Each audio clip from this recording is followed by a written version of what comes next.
Hello everyone, this is Sahib Bilal and you are watching Web Development Series.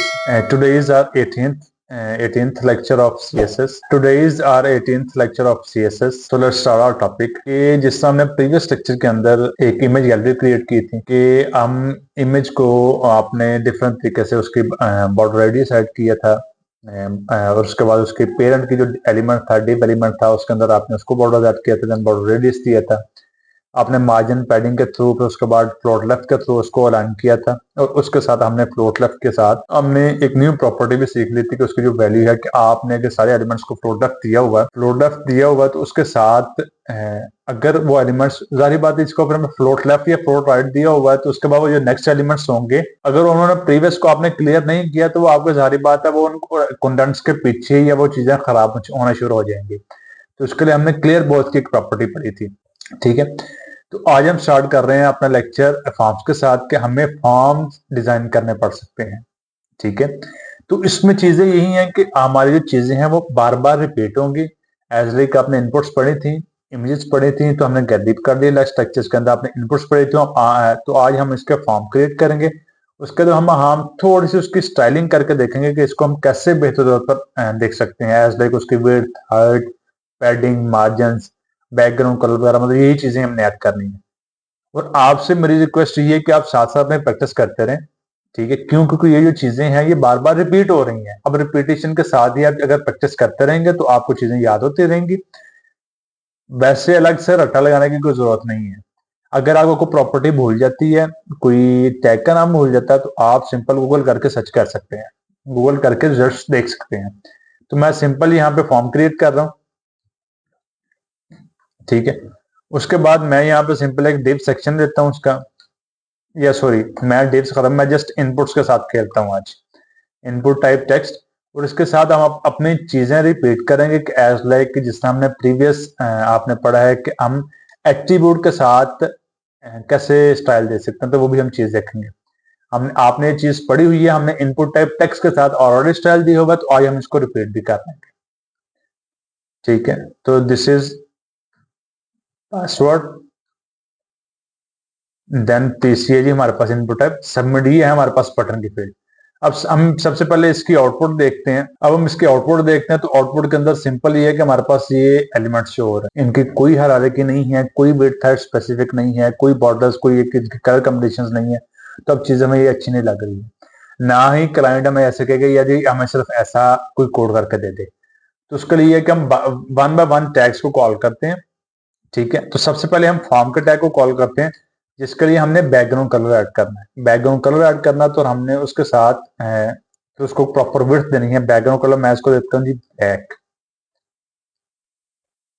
Black colour add हो गया। अब मसला ये है कि ये इसको हम विड्थ उसकी मिनिमम नहीं करते, इसकी विड्थ हम 100% ही करते हैं। ठीक है, ये हो गया हमारे पास 100% हो गया। अब इसके साथ है कि हम थोड़ी सी इसको पैडिंग देते हैं ताकि ये जो एलिमेंट्स हैं ये बिल्कुल साथ जुड़े हुए हैं बॉर्डर के साथ। अब पता नहीं चल रहा है कि फॉर्म का जो बैकग्राउंड है वो कलर शुरू कहां से हो रहा है।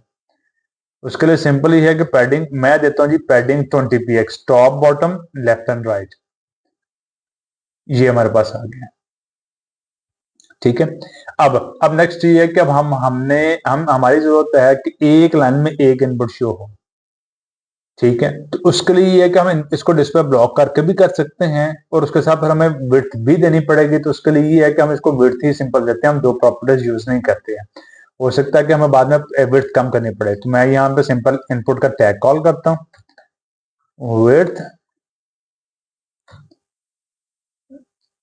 विड्थ आएगी हमारे पास 100%। ये हमारे पास 100% इसकी विड्थ, तीनों हमारे पास इनपुट्स जो हैं वो 100% विड्थ के साथ आ गई हैं। ठीक है, अब अब ये है कि अब ये देखेंगे तो अब इनके दरम्यान में स्पेसिंग नहीं है, तो हम इसके लिए फिर हम इनको मार्जिन, सिर्फ मार्जिन बॉटम देते हैं। इनपुट को हम सिर्फ अब देंगे कि हमारे पास, अब हमने अगर मार्जिन बॉटम ऐड करना है तो 1 2 3, अगर मैं इसको ही मार्जिन बॉटम ऐड कर दूंगा तो उसके साथ हमारे पास नुकसान ही होगा कि जो सबमिट का बटन है उसके साथ ही बॉटम में ऐड हो जाएगी स्पेस। अब उसके साथ टॉप से स्पेस कम है और बॉटम से स्पेस ज्यादा है, तो ये भी यूआई यूएक्स के हिसाब से चीज अच्छी नहीं है। अब ये भी आपने चीज नोट कर लेनी है कि आपने कोई भी एलिमेंट देखना है, कोई भी टेक्स्ट की अलाइनमेंट चेक करनी है, तो आपने स्पेसिंग के ऊपर लाजमी तौर पर ध्यान रखना है कि आपकी टॉप बॉटम की और लेफ्ट राइट की स्पेसिंग बराबर होनी चाहिए। अगर प्रॉपर कहीं पे ये मेंशन नहीं है कि लेफ्ट साइड से ज्यादा होगी और राइट साइड से कम होगी, अगर कंटेंट है तो कंटेंट के हिसाब से आपकी स्पेसिंग जो है वो बराबर होनी चाहिए। लाइक बॉर्डर है तो बॉर्डर के ऊपर है कि आपकी 80% विड्थ है, एक दूसरे कंटेंट बिल्कुल साथ जुड़ा हुआ है, दूसरी तरफ से स्पेसिंग ज्यादा है, या टॉप से आपकी स्पेसिंग ज्यादा है, बॉटम से कम है, बैकग्राउंड में लगी हुई है या बैकग्राउंड में कुकरा लगा हुआ, तो ये चीज यूजर एक्सपीरियंस के हिसाब से अच्छी नहीं है। तो मैं इसका मार्जिन खत्म कर रहा हूं। ठीक है, अब सिंपल यहां मैं कॉल करता हूं इनपुट, देन हम यहाँ पे इसका जो एट्रीब्यूट है वो टाइप मैं कहता हूँ टेक्स्ट कोमा, दूसरा जी हमारे पास पासवर्ड, इसको कहता हूं जी मार्जिन बॉटम है 20%, 20 px। अब ये देखें, अब हमारी टॉप और बॉटम की स्पेस जो है वो बराबर हो गई। That's it. अब हम इनपुट्स की थोड़ी सी विड्थ को थोड़ा सा बढ़ाते हैं, थोड़ा सा इसको विड्थ को इंक्रीज करते हैं ताकि चीजें थोड़ी सी बेहतर नजर आना शुरू हो। तो इनपुट के लिए ये है कि हम इसको सिंपल हाइट भी दे सकते हैं, हाइट है जी 50 px,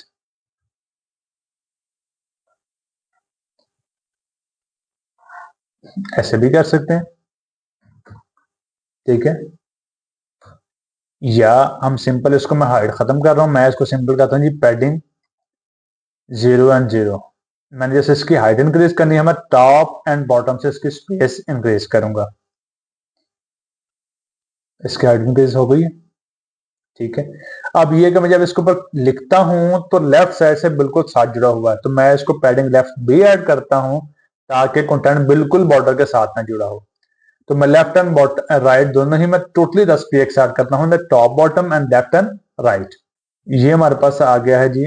अब एक चीज नई सी इसमें नजर आ रही है कि आपकी जो एक तो ये बॉर्डर है, ये फोकस किया हुआ है, मतलब ये जो इसकी स्टेट है ये फोकस स्टेट है। सूडो क्लासेस के अंदर इसको हम फोकस करते हैं कि मैं ये इनपुट के ऊपर क्लिक किया, मैं इसके अंदर टाइप कर रहा हूं, तो ये इसकी स्टेट फोकस है। अब इसके अंदर इसका एक बॉर्डर ऐड हो रहा है। ठीक है, तो ये इसका बाय डिफॉल्ट तौर पर आउटलाइन होती है जो फोकस को ऐड होती है, तो उसको हमने अब रिमूव करना है। सिंपल इनपुट को मैं अगेन कॉल करता हूं और उसके बाद साथ उसकी सूडो क्रॉस देता हूं, इससे हम होवर इफेक्ट ऐड करते हैं, वैसे है फोकस। ठीक है, आउटलाइन 0 px। ठीक है, ये हो गई है। अब आप देख रहे हैं कि जी हमने विड्थ दी हुई है 100%, उसके साथ हमने पैडिंग भी दी हुई है, तो पैडिंग के साथ हमारे जो एलिमेंट है वो इंक्रीज कर रहे हैं विड्थ के हिसाब से। तो ये बिल्कुल है कि जब आपने विड्थ एंड हाइट फिक्स ना की हो तो आपके एलिमेंट्स मार्जिन और पैडिंग के हिसाब से अपने एलिमेंट्स की स्पेसिंग की वजह से उसकी एलिमेंट्स की हाइट या विड्थ में फर्क पड़ता है। ठीक है, अब सिंपल ये है कि मैं यहाँ पे इसको बताता हूँ कि जी विड्थ मैं कह देता हूँ जी इसकी 500 px।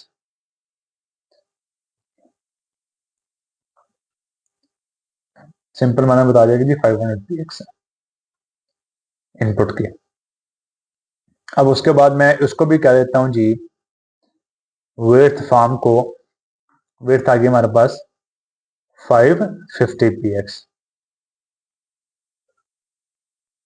अब ये है कि एक साइड से स्पेस कम है लेफ्ट साइड से, देन राइट साइड से स्पेस ज्यादा है, क्यों? क्योंकि हमने पैडिंग भी दी हुई है, उसके साथ इसकी हमने 550 इनपुट टाइप्स की थी और बाकी उसकी तो जो विड्थ थी वो अलग थी, तो हम इसको अब जिस तरह ये है कि अब आप देख रहे होंगे कि जैसे ही हमने विड्थ ऐड की है तो हमारा जो अलाइनमेंट है वो लेफ्ट साइड पे हो गई है। ठीक है, विड्थ हमारे ने कम दी है लेकिन एक तरफ से स्पेसिंग कम आ रही है, दूसरी तरफ से स्पेसिंग ज्यादा आ रही है। तो उसके सिर्फ ये है कि हमने इसको टेक्स्ट लाइन सेंटर करना है। सिंपल टेक्स्ट लाइन सेंटर, ये हमारे पास टेक्स्ट लाइन जो हमारे पास आ गया वो जी सेंटर के अंदर आ गई। अब ये है कि अब इसको थोड़ा सा हम इसके बॉर्डर को रेडियस ऐड कर लेते हैं। इसमें जो एक इनके एट्रीब्यूट्स हैं एज लाइक प्लेस होल्डर, तो हम इसमें प्लेस होल्डर ऐड कर लेते हैं जी।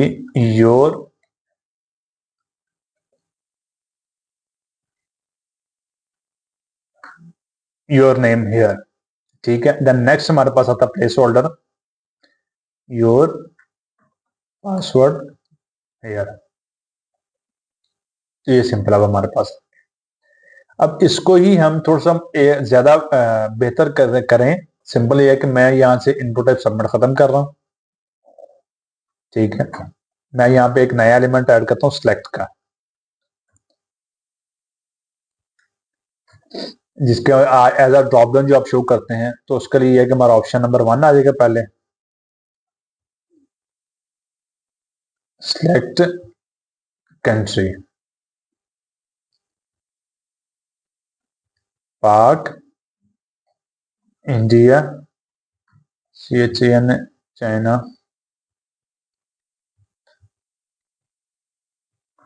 ये सिंपल हम थिंग्स ऐड कर देते हैं। अब इसके बाद मैं इसका चेक करता हूँ जी, हमारे पास जो इसकी विड्थ है वो कम आ रही है। क्यों? क्योंकि हमने इसको प्रॉपर बताया नहीं हुआ, इस टैग को कॉल नहीं किया हुआ, हम कौन सा क्लास की बेस पे जा रहे हैं। तो सिंपल मैं इसको भी ऐड कर देता हूँ सिलेक्ट को, ये हमारे पास इसकी आ गई है, ठीक है। अब इसके भी फोकस पे वही चीज आ रही है कि आउटलाइन हमारे पास आ रही है, तो इसका भी हम अब आउटलाइन वैसे ही रिमूव कर सकते हैं।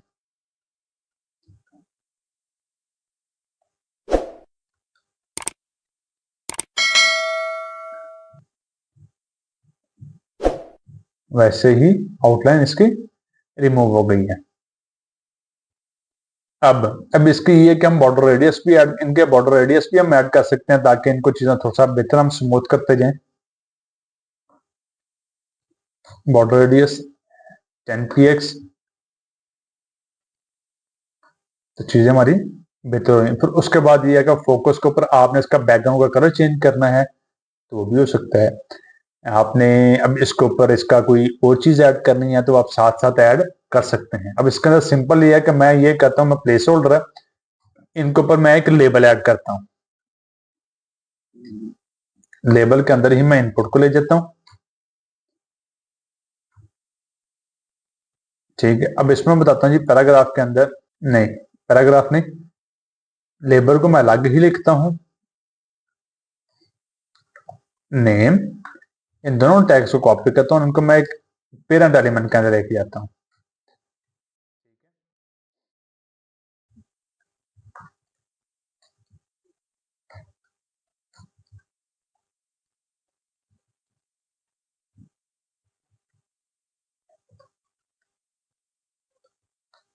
अब चीजें अब ये है कि पैराग्राफ हमने की है, पैराग्राफ की हमारे पास वो आ गई है, बॉर्डर आ गया, सॉरी मार्जिन आ गया, पैराग्राफ का मार्जिन आ गया, तो इसकी वजह से इसकी हाइट इंक्रीज हो गई है।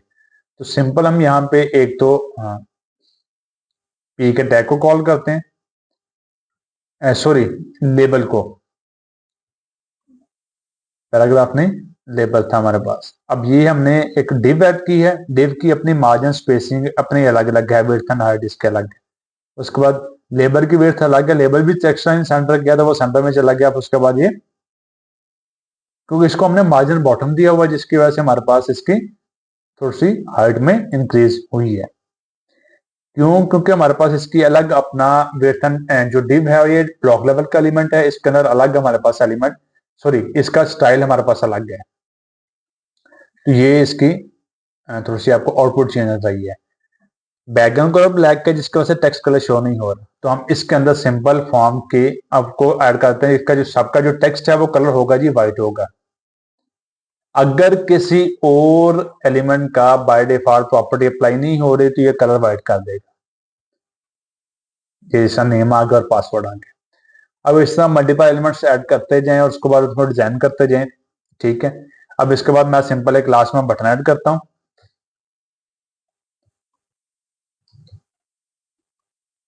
सबमिट, ठीक है। अब सबमिट की भी इसकी विड्थ कम है, इसकी हाइट कम है, तो उसके हिसाब से हम इसके बटन का टैग को काउंट करते हैं यहीं पे, जहां क्योंकि इसका स्टाइल सेम होगा, width and height is equal to same. अब हमने मार्जिन को, बटन को मार्जिन बॉटम, मार्जिन टॉप देना है, सॉरी, क्योंकि उसकी स्पेसिंग ज्यादा है, या हम सेलेक्ट को मार्जिन टॉप बॉटम देते हैं,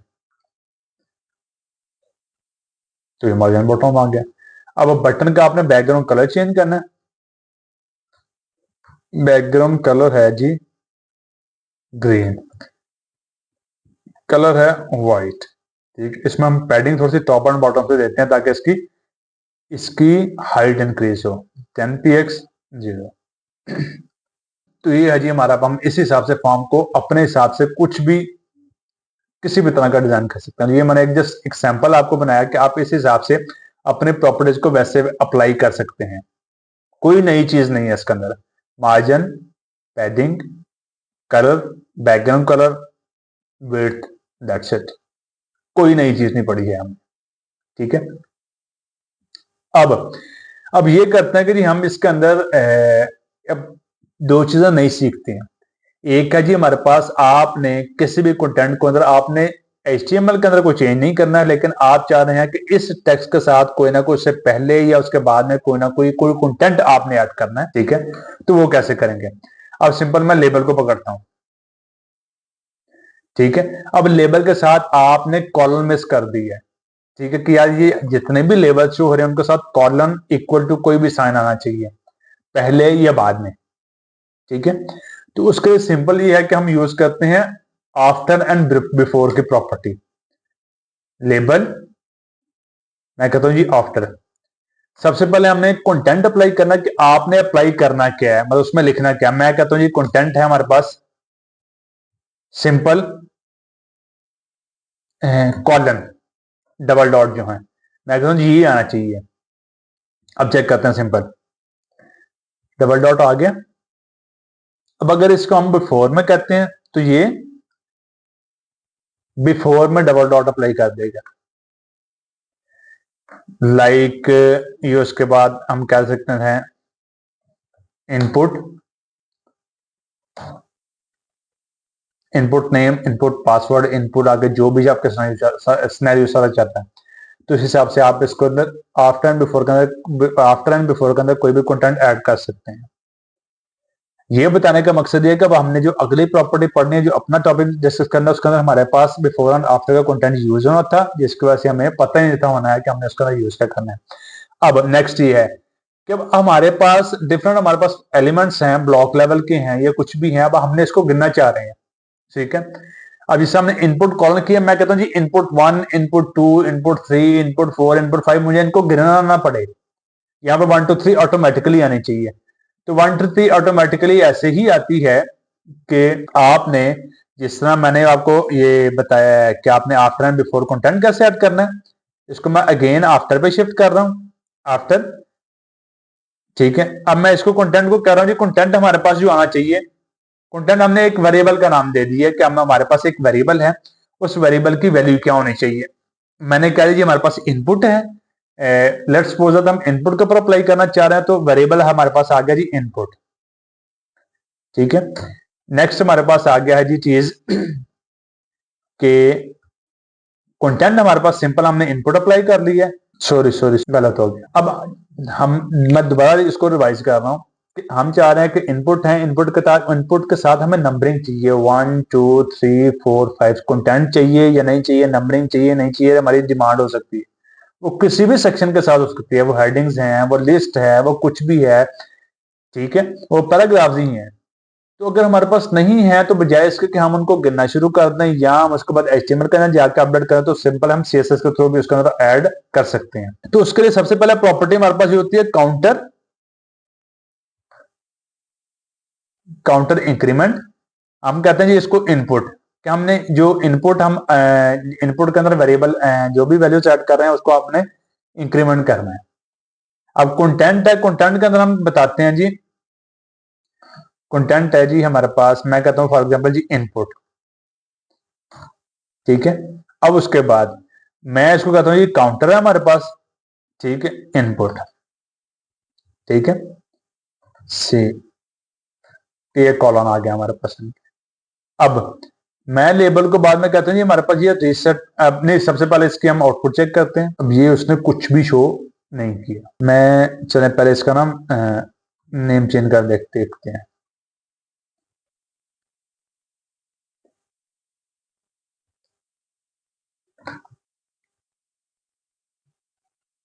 लेबल के अंदर आफ्टर लगाया है, सॉरी एक स्पेसिस हमारी मिसिंग है, तो हम ये स्पेसिस ऐड करके देखते हैं।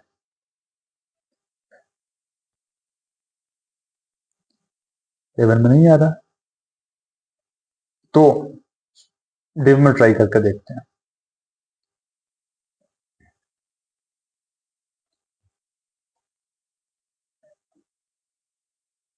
डिव में भी हमारे पास नहीं चल रहा। ऐसे करते हैं, हम अपना एलिमेंट चेंज करके देखते हैं। हम फॉर्म के अंदर नहीं लगाते हैं, मैं सिंपल यहाँ पे हेडिंग्स लिखता हूँ। डिव लिए,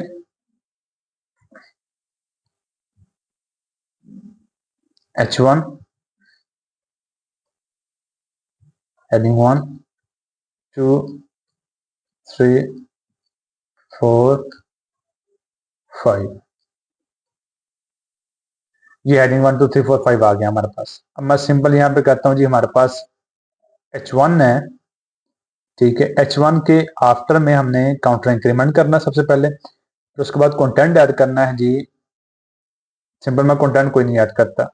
और शिट, मैंने एलिमेंट्स चेंज किए हैं, ठीक है, लेकिन ये हमारे पास सेमीकोलन मिसिंग है, जिसकी वजह से हमारे पास प्रॉपर्टी का रिजल्ट ही नहीं निकल रहा। अब एक ये है कि ये हमारी ये गलती है कि हम अगर स्टाइल अप्लाई कर रहे हैं तो हमने हर लाइन के एंड में सेमीकोलन लाजमी पुट करना है। हाँ, लास्ट वाली लाइन, ये लास्ट वाली लाइन थी, अगर इस पे हम नहीं भी पुट करेंगे तो हमारी आउटपुट आ जाएगी, लेकिन हमने यहाँ पे सेमीकोलन मिस किया था, तो अब हमारे पास हमारी आउटपुट ही नहीं थी आ रही है। 1 2 3 4 5 आ गया हमारे पास। मैं इसको खत्म कर रहा हूँ, हेडिंग 1 2 3 4 5। मैं कहता हूँ जी इसमें स्पेस आनी चाहिए, दैट्स इट। मैं यहाँ पे कॉर्नर कर देता हूँ और एंड वाला मैं खत्म कर देता हूँ। ये इसी तरह चीज हमारी लेवल पे भी अप्लाई हो जानी है, इसी तरह चीज हमारी इनपुट्स पे भी अप्लाई हो जानी चाहिए। सिर्फ मसला ये था कि हमने सेमीकोलन मिस किया था, जिसकी वजह से हम इसको आउटपुट जो है वो प्रॉपर नहीं देख पाए। तो आज का हमारे पास जो लास्ट टॉपिक है, वो लास्ट टॉपिक यही है कि अब हमने वेब लेआउट को देखना है कि वेब लेआउट में होता क्या है। अगर आपको याद हो तो मैंने ना कि आपको स्ट्रक्चर दिखाया था, जिसके अंदर हेडर था, कंटेंट था, देन फुटर था, साइड बार था, एक सिंपल, ठीक है। मैंने एक स्क्रीनशॉट सिंपल ये इमेज जो है ये डाउनलोड की हुई है कि एज लाइक हमारे पास जो वेब लेआउट्स हैं वो किसी भी तर्ज का हो सकता है। टॉप पे header, then navigation menu, then left side bar content, main content, right side bar, then footer, ये हो सकता है। या हो सकता है कि header and footer sorry header and main content, navigation content ये एक ही रो के अंदर होंगे, अलग अलग रोज नहीं होंगे। या राइट और लेफ्ट के बजाय सिर्फ एक साइड पे साइड बार होगा, दरम्यान में मेन कंटेंट होगा और उसके बाद फुटर होगा, प्रॉपर मेन्यू वगैरह, आपके कॉन्टेक्ट डिटेल्स या फॉर्म आपका प्रॉपर होगा। या आपका ये है कि यहाँ पे सिर्फ लोगो हो सकता है, ठीक है, यहाँ पे बटन हो सकता है मेन्यू का, मेन्यू पे क्लिक करते हैं, लेफ्ट से साइड बार की तरह मेन्यू आता है। उसके बाद सिर्फ कंटेंट है, राइट एंड लेफ्ट साइड बार दोनों ही नहीं है। उसके बाद फुटर में भी सिर्फ जस्ट कॉपीराइट का लगा हुआ है। तो डिफरेंट तरह के वेब लेआउट्स हो सकते हैं। तो ये एक वेब लेआउट को मैंने आपको सैंपल दिखाया। हेडर लाजमी होगा उसके अंदर, फुटर लाजमी होगा, मतलब फुटर के अंदर आपका कॉपीराइट ही बेशक क्यों ना लिखा हो, हेडर के अंदर बेशक लोगो ही क्यों ना लगा हो, तो ये आपका है हेडर है, ठीक है। तो ये आपको एक सिंपल एग्जांपल दी है वेब लेआउट्स की। That's it for today, thank you so much, Allah Hafiz.